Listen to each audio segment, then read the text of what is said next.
Hello everyone, welcome back to another session of regeneration biology. So in today's class we will learn about the importance of two signaling, that is EGF and Hippo signaling, and we will give more priority to the Hippo signaling. Although EGF signaling is a well characterized, well studied, but Hippo signaling is relatively new and quite interesting. So first let us see what is the role and the importance of EGF, that is epidermal growth factor, in the intestinal epithelium. We know intestinal epithelium is one of the constantly regenerating tissue in our body because that is the most robust tissue that constantly undergoes erosion and it has to be replaced. We have seen about the intestine from the very first class itself, and it has got availability of stem cells which gives rise to all cell types of the intestine. Epidermal growth factor has a long been known for its role in promoting proliferation of intestinal epithelial cells. Like I already mentioned you, I will not focus on the importance of a given signaling event in every tissue type, regenerating tissue type, because that will be too cumbersome beyond the scope of this class. So I will take individual tissues, which are some are like, say for example, intestinal epithelium regenerates in every animal, irrespective of whether it is mammal or zebrafish, whereas some tissue regeneration is unique for say zebrafish or axolotl. So we will go for those animal in those tissues. So intestinal epithelium is there, regeneration is there for every animals with an intestine. EGF is produced by the epithelial niche cells at the base of the crypts in vivo and is routinely added to the you can constantly keep add to the culture medium to support the growth and the of the intestinal organoids if you are doing them in ex vivo. So it has been well characterized that the importance of EGF is inevitable when it comes to the regeneration. There is recent some identification of diverse stromal cell populations that reside underneath the intestinal crypts. Actual name is crypts of Lieberkühn, that is the name. Crypts that has enabled the characterization of key growth factor cues that's supplied by these cells. So presence of cells is triggered mainly, or their survival of the cells is triggered mainly by underneath cells growth factor release, whatever is present. So the nature of these signals and how they are derived, how they are delivered into to drive the intestinal epithelial cell development right from the embryonic development and also daily homeostasis, and how the tissue regeneration following the injury are being investigated very actively in lot of research groups. So you may wonder, oh, intestine, what is so much about intestine? It's after all, but it's one of the most important organs in your body is intestine, and it divides. The cell division is faster than even cancerous cells in the intestinal epithelium. It is clear that apart from FGF, other ligands of the family such as Neuregulin 1, they belong to the same family, EGF and Neuregulin, have distinct roles in supporting the function of intestinal stem cells through the ERBB pathway. ERBBs are the receptors. So we can quickly look into the members of the EGF family of ligands and their respective receptors. In this picture, you can see different EGFR receptor is there, where the EGF is binding, and then you have got ERBB2, ERBB4 and ERBB3 receptors are there, and EGF, TGF alpha, AREG and EPGN are the receptors for the EGFR, and whereas HBEGF, other accessory ligands are HBEGF, EREG and BTC. These proteins can bind to EGFR as well as they can bind to ERBB4. And then there is specific neuregulins. Neuregulin 3, Neuregulin 4 can bind onto ERBB4, and Neuregulin 1 and Neuregulin 2, they can bind onto ERBB3 and ERBB4. So, and also you should understand they are vulnerable for receptor dimerization. ERBB4 and EGFR can form, heterodimer, and based on which ligand it is binding, it can decide. and this also ERBB2, ERBB4 also can form heterodimer, and we will not go into the details. In general, they can trigger PI3, AKT pathway, MAP kinase, and JAK-STAT signaling. JAK-STAT signaling we have addressed in the previous class. So this is what you should understand. These molecules have common similar EGF-like motifs, and due to their membrane anchored nature, they can act in a juxtacrine manner between two neighboring cells. Juxtacrine means A and B cells which are touching each other, they can influence. And they can, in this way, they can also act as in an autocrine paracrine fashion via the proteolytic cleavage of the external EGF-like domain. Many of these proteins have got EGF-like domain in common, and which results in the release of the extracellular compartment, which gets released. Upon ligand-induced conformational change, ERBB receptors form homodimers or heterodimers depending upon the situation, which activates the intrinsic kinase domain, and also in which causes the phosphorylation of specific tyrosine residues within the cytoplasmic side or cytoplasmic tails of these receptors. So we should understand there are different ligands available, as you can listed here, and it will undergo a ligand mediated dimerization, and accordingly there will be a signaling event that is kicking in inside the cytoplasm. The EGF-like protein drives cellular signal transduction through ERBB subclass of receptors, tyrosine kinase family, superfamily, which consists of members of EGFR receptor, which is also EGFR is also known as ERBB1, because just to match with that ERBB nomenclature, ERBB2, ERBB3, ERBB4, etc. So the EGF family of ligands can be classified into 4 subgroups mainly based on the distinct receptor binding qualities or properties.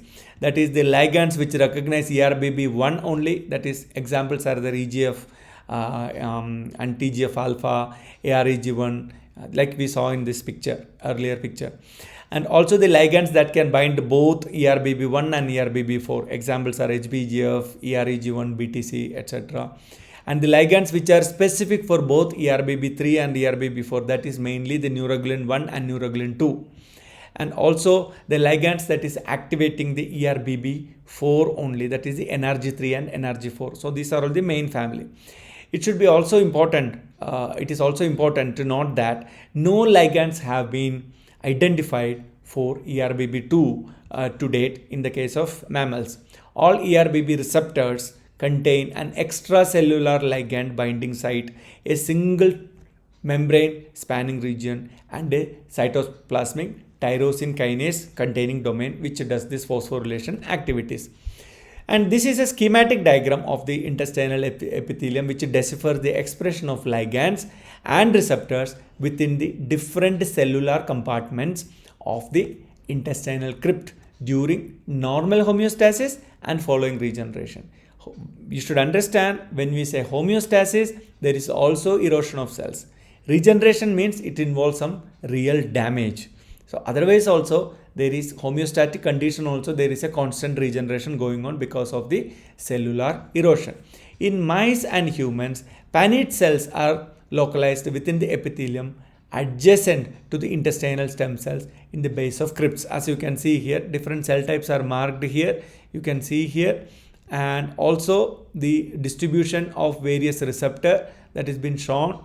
And you should understand the expression level. If it is red in color, that means the levels are high. If it is white in color, the levels are low. So different receptors and also the ligands expression is been shown in different cell types. What is been shown here: intestinal stem cell, pinnate cells, etc. And also even macrophages are being done, because they will be migrating macrophages from the bloodstream into the intestine. And this is a normal crypt, and this is the regeneration following damage. So a normal crypt versus a regeneration following damage, you can see some genes are constantly expressed as it is, but whereas some genes, like you can see here, some gene which was white now turned into red. So you can easily identify some cases the levels have gone up. Already it was up and it has gone up further up after injury, and in some cases the genes are absent, they were not induced but they started appearing. Like one good example is what you have mentioned, NRG1, Neuregulin 1, you can see here, which is in CD34, PDGFR, this stromal cells, and also you can see their levels are pretty absent in a homeostasis, but after injury the levels are going very high. So we should understand that when the pan-8 cells are depleted in vivo, there are different methods in which you can deplete them or kill them. Other cellular sources can compensate for this loss, resulting in the maintenance of an intact epithelium. Also, you should note that the mesenchymal secreted molecules, which include NRG1, NRG2, AREG1, AREG2, act on the epithelial cells. Their site of action is epithelial cells because their respective receptors are present in them. And they act via a paracrine mechanism because they are released from the neighborhood. And the epithelial produced ligands such as EGF, BTC, HBGF and TGF alpha, they can regulate cellular function in an autocrine manner. So in crypts, different cells can either follow a autocrine manner or a paracrine manner depending upon the availability of the receptor. Ligand is free for all, no matter who is releasing it, but the availability of receptor will decide whether it should act autocrine or paracrine manner. In spite of several reported observations that EGF stimulating the proliferation of intestinal cells, there is little change in the expression of EGF during regenerative response following injury in the intestinal epithelium. Naturally, it is always the receptor that decides whether, or the density of receptor that decides to what extent it should respond to the ligand. In contrast, NRG1 is robustly upregulated following injury in macrophages, endothelial cells and PDGFR alpha plus stromal cells. NRG1 is induced upon injury. The effect of NRG1 on epithelium induces both a strong proliferative response and induction of stem cell characteristics in regenerating crypts. So the intestinal epithelium regeneration, NRG1 Neuregulin 1 plays a very major role. So the expression of ERBB3 is upregulated during regeneration. That is another unique feature you see compared to homeostasis during regeneration or a post-injured scenario. ERBB3 also is upregulated. Loss of epithelial ERBB2 or ERBB3 decreases the ability of the intestine to regenerate efficiently following injury. Although we don't know what is the bona fide receptor of ERBB, a bona fide ligand of the ERBB2 receptor, we don't know, but still its level is important. Probably it is contributing to dimerization, although it do not bind independently onto a given ligand. But ERBB2 is a must receptor, although we don't know its ligand. Now we will get into the Hippo signaling. Hippo signaling is an important pathway that is governing during various tissue regeneration. The Hippo pathway is regulated by the integration of a range of upstream stimuli. This includes mechanotransductive elements such as caveolae and piezo signaling. These are some the force mediated, the mechanical stress mediated signaling event. And also metabolism, extracellular matrix and integrin signaling also contribute, and transduction of extracellular stimuli via mitogenic growth factor signaling and GPCRs, and also the cell polarity and cell-cell contacts can influence the Hippo signaling. The activation of Hippo signaling pathway triggers a phosphorylation cascade that leads to the phosphorylation of the Hippo pathway effector YAP and TAS. YAP stands for S-associated protein. That is not important to go into the details of those genes. YAP-TAS is acting as the effectors of the Hippo signaling, and the phosphorylation of YAP-TAS redistributes YAP and TAS to the cytoplasm, blocking the TED-mediated gene expression. TED-mediated gene expression is happening in the nucleus.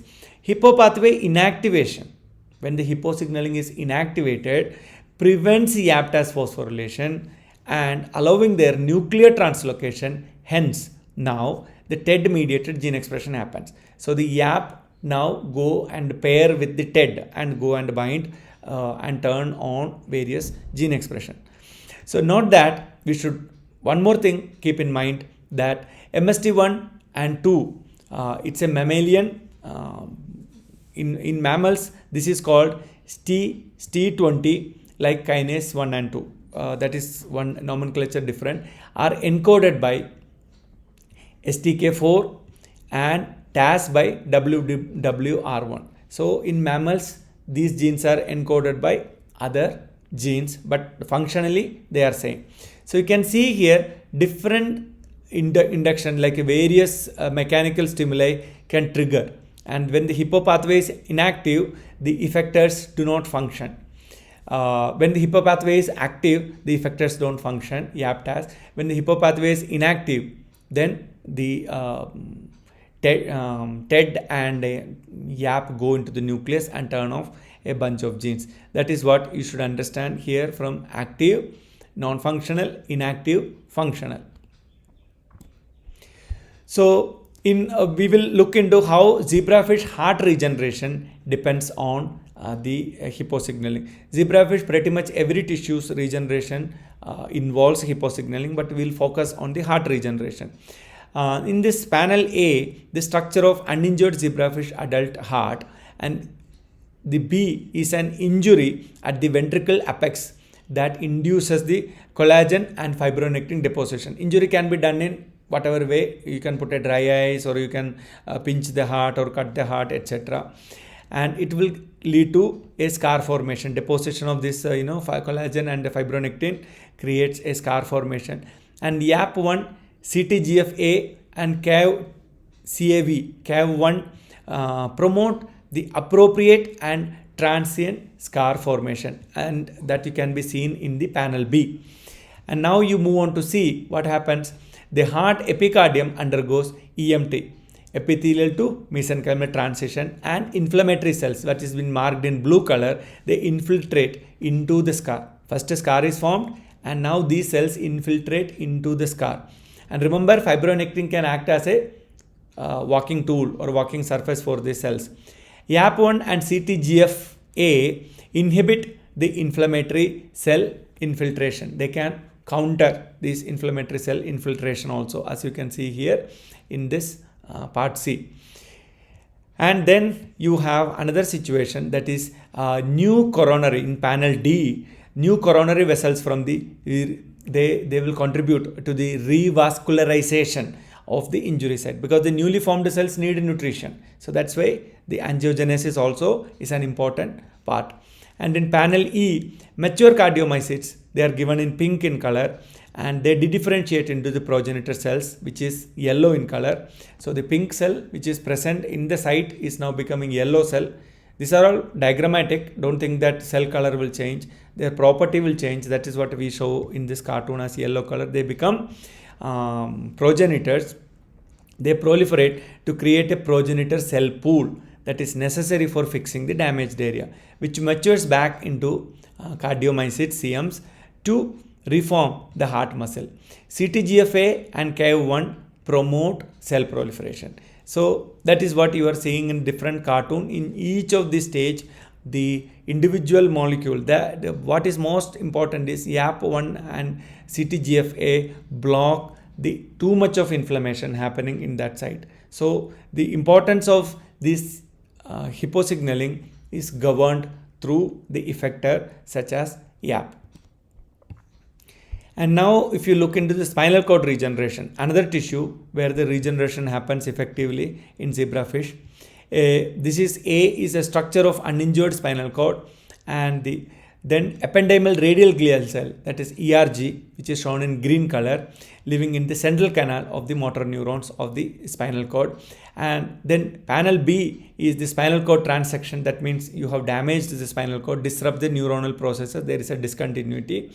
And panel C, the ERGs, that is the ependymal radial glial cells, undergo EMT, epithelial mesenchymal transition, to form ERG progenitors, which are given blue in color, and they migrate into the site of the injury. And YAP1 promotes the EMT of the ERG. Epithelial to mesenchymal transition is favored or facilitated by the YAP1, and the YAP1 and CTGF promote progenitor cell proliferation, as you saw in the case of heart. And ERG1 progenitors extend the processes across the injury site to form a glial bridge. As you can see here, they are slowly start attaching to each other, which is shown in gray color, glial bridge. And YAP1 and CTGFA promote the formation of a glial bridge. Their expression also, YAP1 CTGFA is important for promotion of this glial bridge also. And the neuronal processes that extend across the injury site and they bring in the communication. They are guided by the glial bridge to promote the remodeling and the deformation of the spinal cord, as you can see here, and eventually the continuity is established and you end up getting the formation of the ependymal radial glial cells as well in the after regeneration. Now, if you look into the overview of zebrafish tail fin regeneration. So how this is working, as you can see here, this is a normal caudal fin and it has got different bony structures, and it also have got the bony ray segments, as you can see here in the cartoon of the cross section, and you have created a cut here, as you can see in the panel B, a cut line. And in the cut line, what happens? The wound covering happens because of the wound epithelium formation, and now comes the YAP1. The blastema formation via cell dedifferentiation and proliferation normally has to happen effectively, and YAP when present that do not allow this reprogramming to happen effectively. But when YAP is favoring this reprogramming, what happens? It is allowing the stem cells back into differentiated cell. Regenerative outgrowth and maturation and patterning is favored by the YAP. So you can see here amputation of the tail fin disrupt the bony ray fragment, as you can see in this picture. And in so uninjured tissue just normal, it is present, and that is the goal which you are trying to achieve after an amputation. And in the panel B, you can see the osteoblasts get affected soon after an amputation, as you have shown in this picture. Osteoblasts and other mature cells dedifferentiate and proliferate at the wound tip, only in this site where the actual injury has happened.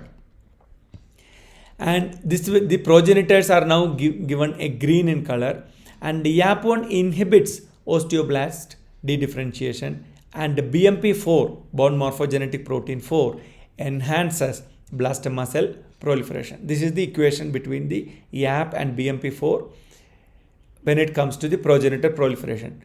But the bony fragment segments extends, because you have to, the blastema doesn't help in forming the, blastema doesn't form the fin. The blastema cells has to differentiate back into the bony segment. So the bony ray fragment extends through the maturation of the progenitor cell. So progenitors are there outside the bony fragment, newly formed, but now these progenitors of the blastema should become the bony fragment. So wherever the bony fragment is there from the unamputated or the previous body part, wherever it is touching, it should now, the progenitors now should become the bony part. That is what it is, the maturation, it is called maturation of these progenitor cells back to their original cell type, and the YAP promotes osteoprogenitor maturation. So that is the role of YAP in the fin regeneration.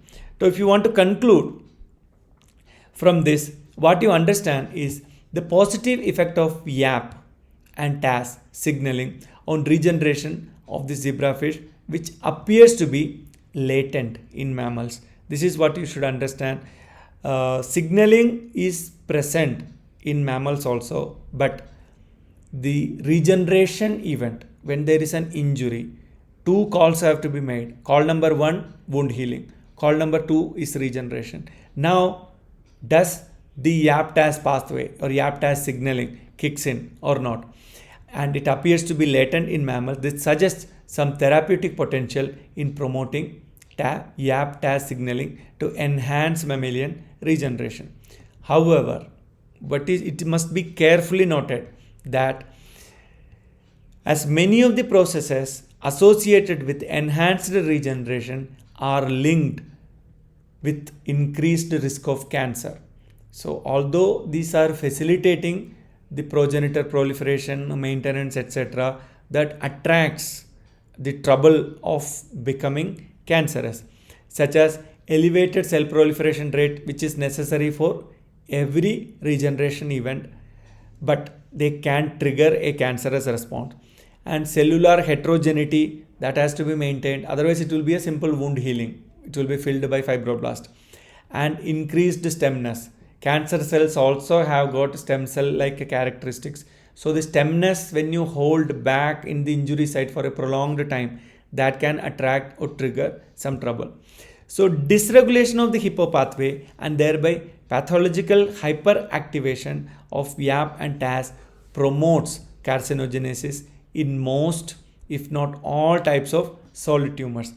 One important point I want to make with the heart regeneration is here, when the collagen and the fibronectin, when they are present soon after injury, the YAP and CTGF that was favoring that, facilitating that, the scar formation. But the YAP and CTGFA, they prevent the inflammation. Still the inflammation happens in the scar tissue because inflammation triggers the induction of lot of metalloproteases, which is required for clearing. So the initial scar that is formed with the fibronectin act like a migratory platform for the cells, and the inflammatory cells must come there. But the YAP and CTGFA make sure that inflammation do not go beyond certain limit. It is held up to the necessary limit. Beyond that, it is problematic. So that is what you should keep in mind, that the YAP and CTGFA prevent overactivation of the inflammatory response. And again, lately it comes the cardiomyocyte dedifferentiation. The CTGFA is a facilitator of the cardiomyocytes migration. The migration of these cardiomyocytes are facilitated, and the proliferation of the progenitors are facilitated by CTGF and CAV1. So these molecules interact together. So from this, what we are learning is the YAP signaling or the Hippo YAP pathway that is contributing to the regeneration. However, it also depends on other factors. So in mammals, if the Hippo signaling is turned off, if you want to facilitate, normally Hippo signaling has to be turned off for it to get active. But it also accompanies, if it is not aided by other signaling events, then you may not get a required regenerative response. So this is what you should keep in mind.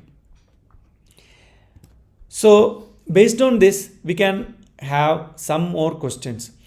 What are the interactions and feedback between Hippo signaling and immune system in regeneration that result in the current contradictory observations that is described? That means contradictory observation, what it means, immune system has to come, but the signaling is blocking it. So that is why earlier class also I mentioned, many times when a signaling event is triggered, we should not think it is all favoring regeneration. Sometimes some signaling event is turned on to act as a contradictory mechanism, that too fast regeneration I don't want, too fast proliferation I don't want. So this is also, so many times whenever it is present, you always think it is meant for helping. Sometimes it is antagonizing. So does Hippo pathway function differently in distinct immune processes? Do they have different role on regulating your immune system? Enhanced YAP-TAS signaling is linked to increased risk of tumorigenesis. Is there a way to activate YAP-TAS signaling spatiotemporally and precisely in specific cell types to promote regeneration without cancer risk? So these are all some interesting questions which we should work on, think on. We'll study more about regeneration biology in another class. Thank you.